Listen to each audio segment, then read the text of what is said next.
saya masih semangat. Oke, baik. Assalamualaikum warahmatullahi wabarakatuh, Pak Ustadz. Pak Ustadz, ada mungkin sesuatu yang sampaikan kepada kedua pasangan yang berkeluarga yang jadikan inspiring untuk pemirsa di rumah maupun di studi ini, monggo. Iya. Memang yang namanya pernikahan atau mau menuju arah pernikahan itu kita harus mempersiapkan diri. Salah satunya adalah keterlibatan keimanan kita yang harus kita ketahui. Memang salah satu firman Allah Ta'ala menceritakan, ya ayyuhalladzina amanu qu anfusakum wa ahlikum naro. Hai orang-orang beriman, jagalah dirimu dan keluargamu dari api neraka.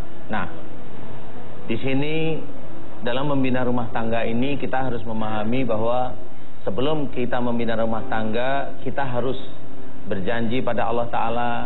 Al-Quran yang harus kita imani ini kita coba kerjakan satu persatu, ayat demi ayat, di mana itu akan menjaga diri kita sebelum nikah ini dari api neraka. Umpamanya Allah menyuruh jangan berbuat kasar, kita tidak kasar. Kemudian Allah menyuruh sayangi orang lain, kita harus menyayangi. Kemudian Mas Tukul ngantuk ya? Enggak, saya menikmati. Saya menikmati santapan hati yang diberikan oleh Pak Ustadz. Kayaknya tulus. Jadi kalau seperti itu kita harus belajar memahami. Pada waktu mamanya pernikahan terjadi, baru si laki-laki yang menjadi imam ini harus menjadi imam, Mas Tukul. That's right. Ya, jangan sampai imam ini dikalahkan sama makmumnya, istrinya maksudnya. That's right. Ya kan? Jadi yang harus kita ketahui adalah bagaimana kita bisa menjadi imam. Umpamanya setelah menikah nih, umpamanya Mas Ginanjar kan baru nih, sampai lupa pegangan tangan dari tadi. Gimana kan? Itu tangan yang mana nih yang dipegang itu? Jadi pada waktu setelah pernikahan, umpamanya kayak Mas Ginanjar, bagaimana beliau akan menjadi seorang imam? Jadi imam beneran, umpamanya sholatnya bisa menjadi imam beneran. Nah, seperti itu. Kemudian mengajak istrinya memang sujud pada Allah, salah satunya kalau dalam hal-hal waktu kosong silakan baca Quran. Seperti itu. Kemudian bertanya kekurangan antar pasangan di mana aja. Umpamanya Mbak Susi tanya apa sih yang tidak menjadikan kesukaan Mas Ginanjar umpamanya. Nah itu sehingga itu menjadi paham. Mas Ginanjar juga tanya sama Mbak Susi apa yang menjadikan ketidaksukaan Mbak Susi. Ini Mbak Susi ini loh. Oh kalau Susi saya kelebihannya banyak. Kelebihan saya itu banyak. Kelebihan saya itu banyak. Iya. Sehingga pada waktu komitmen ini terjadi, insya Allah nanti di kemudian hari itu jangan sampai ada kezaliman yang dilakukan suami pada istri atau istri pada suami. Umpamanya kezaliman suami ini ada uang banyak tapi istri nggak dikasih. Ini Mas Tukul kan enggak nih. Oh semua tak kasih. Semua dikasih. Semua. Saya jihad melawan kemiskinan. Jadi saya ini benar-benar apa yang saya dapat untuk anak istri. Amin. Kalau anak istri senang pasti suami senang. Tapi kalau suami senang belum tentu anak istri senang. Semua Pak. Jadi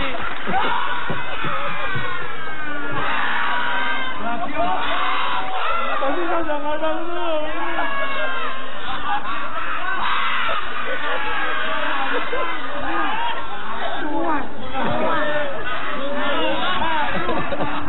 sampai kadang-kadang saya itu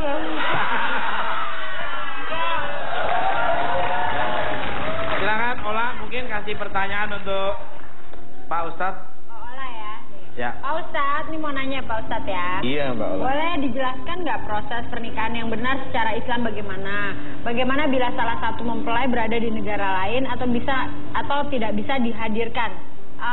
Itu gimana tuh? Katanya hukumnya makruh ya. Iya, memang betul.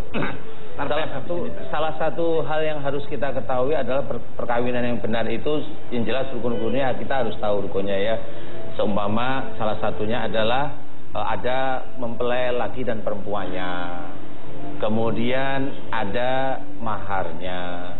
Ada saksi, 2 saksi.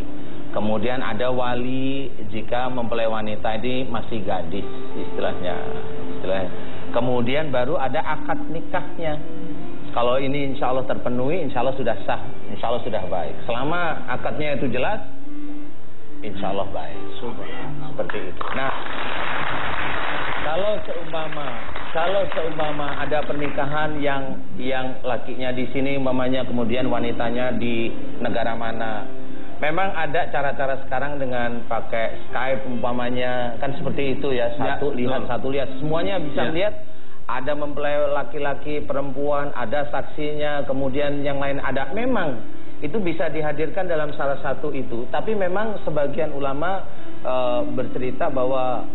berpendapat bahwa itu makruh. Walaupun itu bisa dikerjakan, tapi lebih baik datangkan aja. Karena pernikahan itu hanya butuh, kalau pernikahan sendiri hanya butuh paling 5-10 menit selesai. Jadi kalau keluar negeri, ayolah datang sebentar, ayo kita selesaikan 1-2 hari ini, kemudian balik lagi keluar negeri, kan lebih bagus seperti itu. Insya Allah makruhnya dari para ulama seperti itu, Pak Ulama. Iya. Oke. Tapi silakan pertanyaan kedua, Pep. Ada nggak sih syarat-syarat untuk menjadi suami istri yang baik dan harmonis dalam Islam, Ustaz? Kalau syarat-syarat ini kalau benar-benar diberikan kepada pasangan suami istri susah, nggak jadi menikah nanti masalahnya. Banyak. Karena persyaratannya banyak sekali, sangat banyak sekali. Nah, paling tidak yang paling gampang itu yang sering kita doakan, keluarga sakinah mawaddah. Sakinah ini artinya saling pengertian. Jadi pengertian itu ya kayak tadi, kayak Mas Ginanjar dengan Mbak Susi, atau persiapan Mas Aji dengan Mbak Bella ya. Itu persiapan memahami keduanya, kekurangannya apa, kelebihannya apa. Dan jangan memaksakan kehendak. Kalau umpamanya dalam pernikahan, umpamanya Mbak Susi yang ini nih, ke Eropa apa? Tinggal Mas Ginanjar ya, kalau Mas Ginanjar ada ya silahkan dikasih. Kalau Mbak Susi yang lain, ke Eropa apa? Ya nangis. Bisa nangis. Baru kemarin dari Bangkok loh, Pak. Belum Bangkok, Bali. Lebih dari Bali itu sebenarnya ke Singapura. Sebelum ke Singapura itu saya ngechat, saya melamir, saya ngembok, saya ngaduk. Baru pulang kemarin. Terus sudah berangkat kemana lagi, Mas? Ini udah mau lagi nih. Amerika lah. Amerika sama Tono, sama Didi, sama apa. Ya nggak apa-apa. Memang saya dari dulu terbiasa.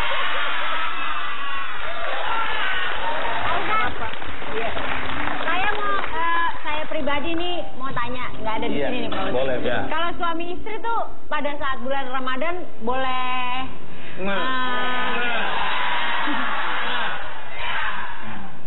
mesra-mesra nggak Pak Ustaz? Kalau istilahnya hanya seperti gini, kita tidak ada punya pikiran apa-apa, insya Allah itu tidak ada masalah. Tetapi yang namanya suami istri, yang jelas yang dihalalkan di hari yang biasa itu, di bulan Ramadan, di siang hari sampai tenggelamnya matahari itu diharamkan sebenarnya. Nah, apa aja tuh, sesuatu yang kok malah tanya sih? Yang jelas salah satunya sudah saya ceritakan. Yang jelas salah satunya adalah berhubungan suami istri di siang hari pada waktu Ramadan. Itu jelas diharamkan. Hubungan apa tuh, Ustaz? Alah, nanya. Nah, kemarin kamu ngapain setelah nikah itu? Terus, belum Ya, ngomong dikit berhubungan yang tadi. Seandainya Pak Ustaz, seandainya kan namanya manusia ada nafsu ya. Sampai terjadi itu bagaimana Pak Ustaz? Batal kok ya. Batal. Enggak, maksudnya hukumnya apa gitu loh? Iya, ada memang ada salah satu kifarat ya, istilahnya hukuman istilahnya. Walaupun itu suami istri tetap ada hukumannya. Dan kifaratnya salah satunya adalah salah satu adalah berpuasa selama 2 bulan berturut-turut. Ini salah satunya nih, kan berat kan ya? Lebih berat itu Pak Ustaz. Ya, jadi atau memberikan makan saudara-saudara kita yang miskin misalnya. Siap, teman-teman saya siap. Siap semangat. Seandainya Pak Ustaz, ini maaf lagi ya. maaf lagi motong. Seandainya kan tadi berpuasa 2 bulan penuh, itu pasti tidak mampu ya, yang sebulan aja nggak kuat. Terus mengasih makan untuk orang yang miskin. Sementara dia sendiri termiskin di daerah situ gitu. Itu gimana, Pak? Alah, itu pertanyaan ngeyel. Pertanyaan ngeyel. Bisa aja terjadi kan? Iya, kalau memang dia itu miskin, maaf nih. Sebenarnya kalau dia itu miskin, sebenarnya kalau seorang itu miskin dalam sebuah pernikahan nih, ini belum ke arah sana nih. Pada waktu seorang ini miskin dan belum mampu memberikan nafkah istrinya, ini hukumnya makruh juga. Jadi pernikahan belum bisa dikerjakan karena memang ada sesuatu yang nanti bisa salah. Karena nggak bisa mengendalikan. Kalau sudah terjadi gimana? Kalau sudah terjadi ya sudah, ya berpuasa aja 2 bulan syaratnya, udah gitu aja. Karena bagaimanapun juga kalau beliau seorang miskin, saya yakin beliau pasti tahan lapar. Kalau pegangan tangan, mesra-mesraan, ini makruh. Makruh istilahnya. Jadi ini bisa menimbulkan banyak. Ada, maaf nih, saya harus cerita jujur ya. Banyak ada seorang laki-laki, umpamanya kayak Mas Ginanjar, nikah pas mau bulan Ramadan nih. Kan ngempet, istilahnya kalau orang Jawa itu ngempet. Ngempet apa ngumpul, Pak? Baru mau bilang. Ngempet atau ngangkat, Mas? Gak kuat ya. Nah, pada waktu gak kuat, ini pada waktu dilendet-lendetin, bisa aja Mbak. Apa tuh lendet-lendetin, Mbak? Lendet-lendetin tuh mesra-mesraan. Kalau nggak ngerti bahasa Indonesia, di sini ada artinya.